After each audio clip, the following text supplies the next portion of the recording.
Hello friends, কেমন আছেন সবাই? আশা করছি সবাই খুবই ভালো আছেন। আর আজকে আমি আপনাদের জন্য একটা দারুণ রেসিপি নিয়ে চলে এসেছি আপনাদের সাথে শেয়ার করতে। তো এই ভিডিওটি স্কিপ না করে তো চলুন আমি আজকের এই রেসিপিটা কিভাবে বানাচ্ছি দেখে নেওয়া যাক। এখানে প্রথমত আমি পুঁটি মাছগুলোকে ধুয়ে পরিষ্কার করে আমি লবণ আর হলুদ মাখিয়ে নেব। এখানে আমার লবণ আর হলুদ মাখানো হয়ে গেছে। এখানে 250 গ্রাম পুঁটি মাছকে আমি লবণ হলুদ মাখিয়ে নিয়েছি। এবার নিয়ে নিয়েছি একটা বাটির মধ্যে আমি দিয়ে দিলাম 2টো শুকনো লঙ্কা, আর দিয়ে দেব 1 টেবিল চামচ জিরে আর হাফ টেবিল চামচ মৌরি। আমি মৌরিটাকে ভেজে রেখেছিলাম, আপনারা কিন্তু কাঁচা মৌরিও ইউজ করতে পারেন। আর এর মধ্যে দিয়ে দিচ্ছি 2টো এলাচ, দিয়ে দিচ্ছি, আর দিয়ে দিচ্ছি 3 স্লাইস আদা। আমি দিয়ে দিলাম 2টো এলাচ আর দিয়ে দিচ্ছি আদা 3 স্লাইস। তো দিয়ে দেওয়ার পর এখানে আমি গরম জল দিয়ে দেব। এটা গরম জল দিয়ে আমি 15 মিনিট ভিজিয়ে রাখবো। তো জলটা কিন্তু উষ্ণ গরম হতে হবে। তো এখানে আমি জলটা দিয়ে 15 মিনিট ভিজিয়ে রাখছি মশলাটা।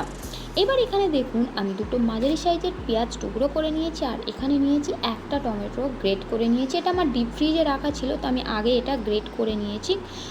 আর পেঁয়াজটাকেও কিন্তু আমি গ্রেট করে নেব। এবার একটা কড়াই বসিয়ে দিয়েছি। কড়াইটা ভালো রকম গরম হয়ে গেছে। এর মধ্যে দিয়ে দিচ্ছি সর্ষের তেল। রান্নাটা পুরোটা আমি সর্ষের তেলেই করব।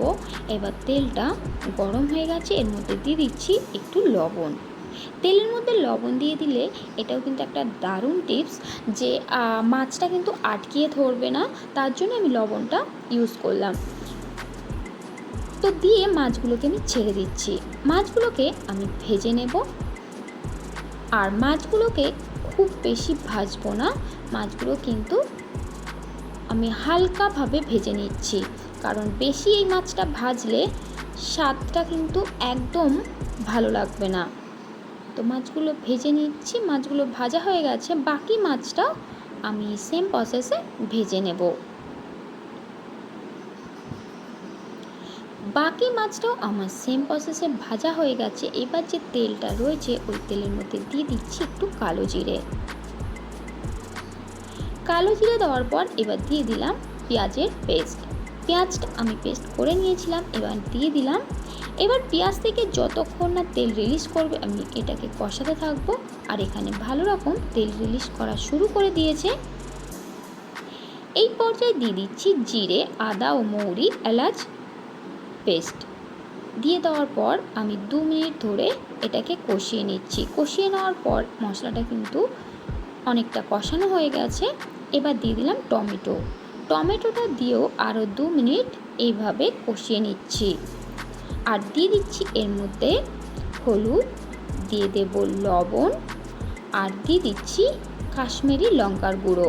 এর মধ্যে আমি শুকনো লঙ্কা ইউজ করেছিলাম, আবারও কাঁচা লঙ্কা দেব। এটা কিন্তু লঙ্কাটা মাথায় রেখে দিতে হবে, এত খুব বেশি ঝাল হয়ে যাবে। আর দিয়ে দিলাম একটু জলটা দিয়েও আবারও আমি এটাকে কষিয়ে নিচ্ছি।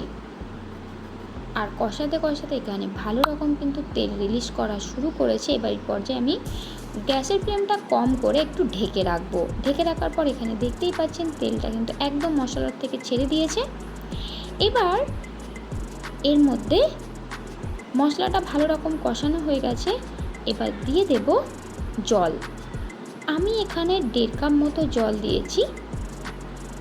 যেহেতু 250 মাছ, জলটা কিন্তু খুব বেশি দিলে হবে না, একদম এরকম থিকনেস থাকতে হবে ঝোলের। আর আমি এবার এখানে মাছগুলো দিয়ে দিচ্ছি। মাছগুলো দিয়ে দেওয়ার পর এখানে আমি 2 মিনিট ঢেকে দেব। তো তার আগে আমি দিয়ে দিচ্ছি কয়েকটা গোটা কাঁচা লঙ্কা দিয়ে আমি ঢেকে দিলাম। আমি 3 মিনিট মতো ঢেকে রেখেছিলাম। রাখার পর এখানে দেখুন তেলটা কি সুন্দর উপরে রিলিজ করা শুরু করে দিয়েছে। আর এখানে কিন্তু তেলটা একটু বেশি লাগবে, যেহেতু এটা আমি প্রথমেই বলেছি যে এই রেসিপির নাম কিন্তু তেলে ঝালে পুঁটি মাছ দারুণ স্বাদের রেসিপি। তো এই তেলে ঝালে পুঁটি মাছ কিন্তু রেডি হয়ে গেছে। 3 মিনিট ঢাকার পর দেখতেই পাচ্ছেন 4 সাইডটা একদম তেল রিলিজ করেছে, আর দেখতে কি সুন্দর লাগছে। যতটা কিন্তু দেখতে সুন্দর লাগছে বন্ধুরা, খেতেও কিন্তু দারুণ হয়েছে। বাড়িতে অনেকেই ছোট পুঁটি মাছ কিংবা ছোট মাছ পছন্দ করে না, তো আপনারাও যদি এই সেম প্রসেসে এই রেসিপিটা ট্রাই করেন তাহলে কিন্তু বাড়িতে সবাই এই ছোট মাছ খেতে শুরু করবে। তো এখানে এই ভিডিওটি যদি আপনাদের ভালো লেগে থাকে তাহলে আমাকে একটা লাইক করবেন আর কমেন্টে জানাবেন যে এই ভিডিওটি আপনাদের কেমন লেগেছে। আর এখানে আমি দেখাচ্ছি যে এখানে ঝোলটা কিন্তু খুব বেশি নেই, যেহেতু আমি ওখানে অল্প একটু জল দিয়েছিলাম, আর এরকম কিন্তু মাখা মাখাই দেখতে হবে। তো দেখুন এমন মাখা মাখাই হয়েছে, আর মাছগুলো কিন্তু খুব বেশি ভাজা হয়নি, আর খেতে কিন্তু খুবই দারুণ হয়েছে। আমি রিকোয়েস্ট করব আপনারা এরকম সেম প্রসেসে বাড়িতে একবার ট্রাই করুন। টাটা বাই, ভালো থাকবেন সবাই।